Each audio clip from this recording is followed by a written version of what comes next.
say that I'm standing in front of a tragedy.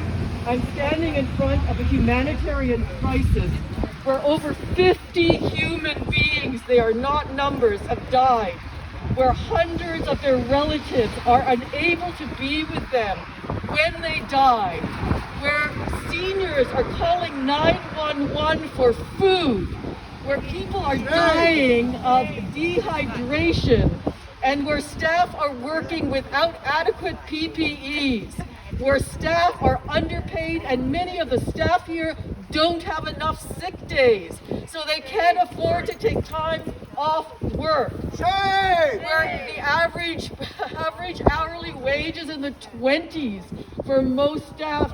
Imagine that. This is danger pay for risking your life. Almost half of the staff have been infected that are on active duty here. I am standing in front of a humanitarian crisis. That's where I'm standing.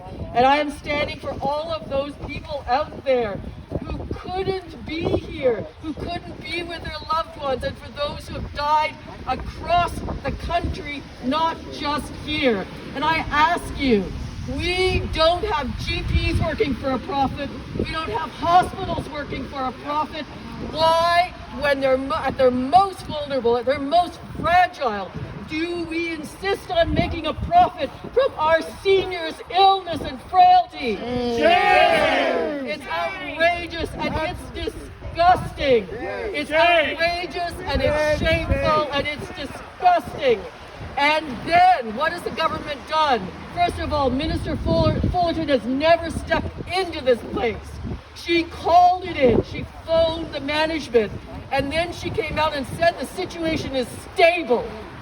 Stable is losing over 50 people who have died. That's stable in this government's books.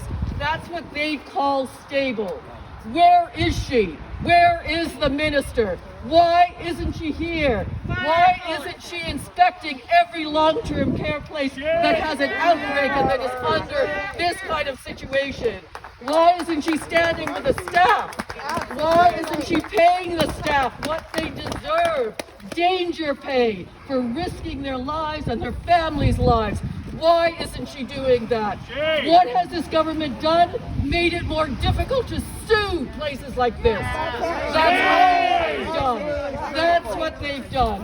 But I'm telling you this, the lawyers are massing up because even though they've made it more difficult to sue, they have not made it impossible.